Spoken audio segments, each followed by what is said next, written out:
I had a dream. There was this young man and his father, and they were sitting at a bar, and the bartender, proprietor, or whoever, knew them. And the young man's hair was all mussy, and he was sober, and he was talking to his father, and he was saying stuff about that. And the father obviously loved him. He loved the father, and the proprietor also loved him and kind of like mussed his mussy hair and talked to him about that and offered him beer. And I think he took it, but he was obviously maybe cleaning up. And he started talking like um, words that came from somewhere deep inside him. Um, and the father was listening, and he said the voices are here again. But it wasn't that they were bad voices, it was that it was kind of crazy and cool, but obviously it was something that was, I don't know if troubling's the right word, but kept his life um, off on some other path.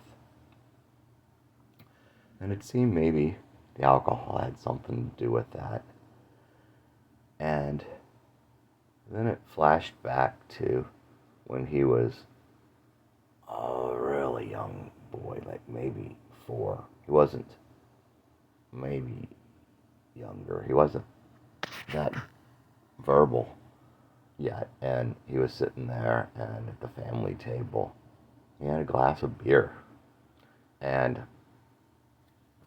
his father had obviously like given it to him and said, "Oh, come on," And the mother, and they loved him, but the mother was obviously okay with it also. And then I don't know, grandfather liked more, but it was probably an uncle, like gave him more, and then drank out of the big glass and that was there for him, and said, "See," and it was kind of like he had a frothy mustache, the uncle, and then the boy started drinking from his smaller glass.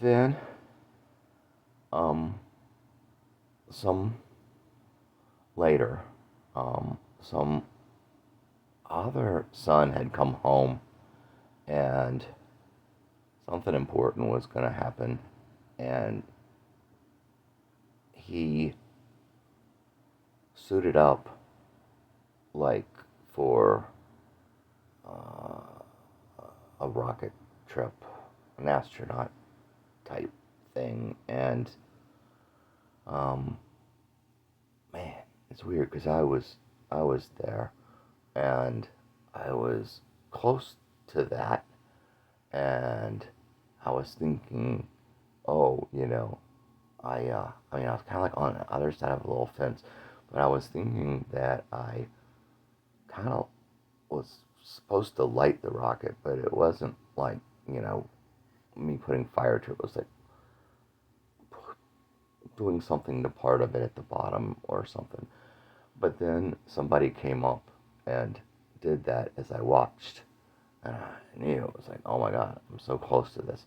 Oh, and it was like, kind of like there were 3 guys, men. They were young, but they were still men, not really young. I mean, by then they could have been 35, 40.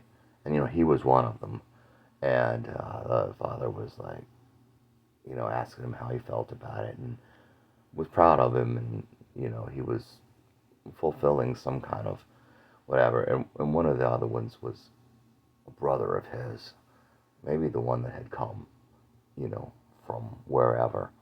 And seems there was another brother that was off, at war or something. I don't know, but anyway, the rocket went up and I watched it, and then it didn't go straight up. and the angle was like, I don't know, instead of 90, to the earth, it was like, I don't know, 80, 75. And I knew. And it didn't take long at all, and it exploded. And it was clear, there were definitely no survivors. Everyone was, you know, completely killed, destroyed instantly. And the father and mother, for some reason, were in the house and obviously would have been sleeping. Why? I'm not sure. I don't know what happened to the person that started the rocket. But I went in and everything was dark. And I went into, it was almost like my grandmother's house, but I went into this big room, and it was funny because I wasn't really sure about the lights. Um, but I turned two switches and a light came on, and I did that so I could turn the air down, because it was hot in there or something. And um, I knew where the parents were, but I went back towards the door. I remember when I first came in, I was thinking that I need to lock it. Um, it's almost like in my mind, there was like some sort of disaster, and the world had, whatever, and that people might come and try to break in, for shelter or something. I don't know why I was feeling that, but then I went back to the door, and there was like a light on in the kitchen already. I don't know if I turned it up. It seemed like the house was dark when I went in, and I didn't turn any lights on. But then I saw the father, and he was older, of course. He wasn't an old man, but he was, I don't know, late 50s. But he was obviously like very young seeming. And I, uh, I said, because I could tell, I said, And he said, yes. And I said, I, you know, I didn't want to wake you and tell you, but he already knew. So he started to go out. I don't know why. And then, like, the next scene, people were coming to the house, and the people in the house, there were, I don't know, friends, cousins, whatever. And then some young girl came, and she was holding a kid. She was very smallish, but she was holding a kid. I don't know, 3 or 4. In my mind, look, he could have been like 8 at that time because I couldn't really tell because, and it was a dream. And before that, I was talking to some, I don't know, cousin, sister, someone, and it was probably her I was talking about, and or we were talking about, and I said, "Does she know?" And I think she said no. But anyway, I went over to sit by this gal, and um, the kid was gone, and I asked because I thought that child was his child with her, and that he didn't know about the child, and she didn't know he was dead, and again, the child wasn't there then, and we were close, clearly, and I sat really close next to her. We were sitting on the floor. She had been sitting on the floor, I guess, and uh, I asked, and I at this point, I couldn't remember his name. Earlier, I might have known, but, and I couldn't, I can't think what her name was or if I knew. And I asked her, I said, oh, first I asked her how old the child was. And she said 4. How old the girl was. She said 4. And I'd asked her, I guess, to see if it was possible. And I said, is she his? And I think at the time, for some reason, the name wasn't there. And I said it like that. Is she his? And she nodded her head one way or the other, and I wasn't sure. I think I kind of had her in my arms, and her hair was long, and she was up against my chest and kind of in my arms, so I couldn't really tell um, if it was yes or no. And I don't know if I asked her again or I was trying to think if she'd said yes or no, and I thought that the child was his. And the thing was, I had loved her when we were kids, but she preferred him. And then there was something about it kind of changed, and I said, do you know who I am? And she seemed to be like saying no, but I said, remember when you were, I said a baby, but it wouldn't have been a baby I was talking about. I said, and then I was like, where you were, like the school or whatever it was. And I said, you remember like a boy with you. And I meant me. And then it kind of went to, I started talking about him. And I guess he was my older brother. And I said, um, you preferred him. And she knew what I was talking about, and she did.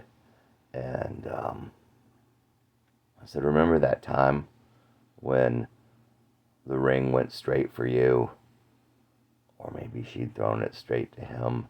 But it was like, I don't know if it was some kind of traditional thing or some kind of game or whatever. But I said, you took it. And, that had obviously hurt me at the time. And she said, yeah. And I don't, I don't know if then, but I think I told her, I said, he was on this rocket and it was going up. And I said, and, I saw it and it was just a fireball and, it was instant. And obviously there were no survivors and there wasn't anything left of any of them on the rocket. I said, even the rocket, even some of the metal was gone. It was so whatever. And I hated telling her.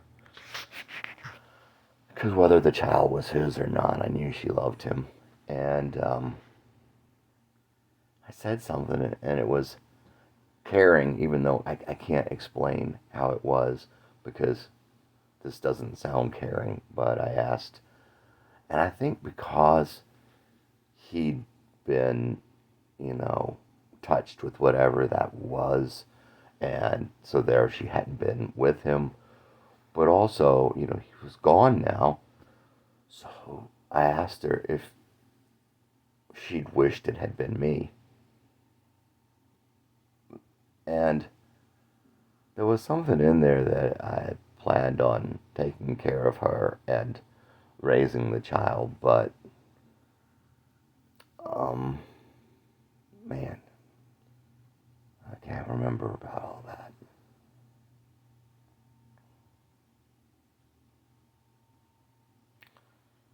But I definitely loved her, and she had feelings for me.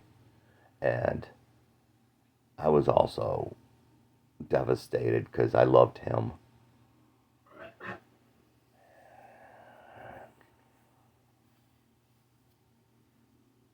I think she said no, but she also meant that she loved me. And it was almost as if she hadn't loved him more, but at that time, that's who she'd chosen. But I definitely felt the love. Man, there's so much more about this dream, even though obviously it wasn't a very long dream. But sometime around then, I woke up, and the other details I'm placing, like how the house looked, and the hardwood floors and the wood in the house, and it was a beautiful house. It was big, big rooms.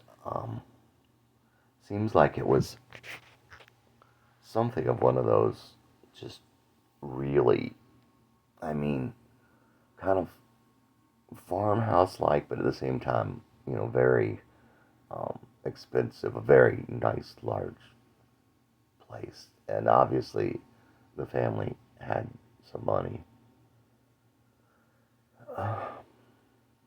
And what it was like, all those people being in there.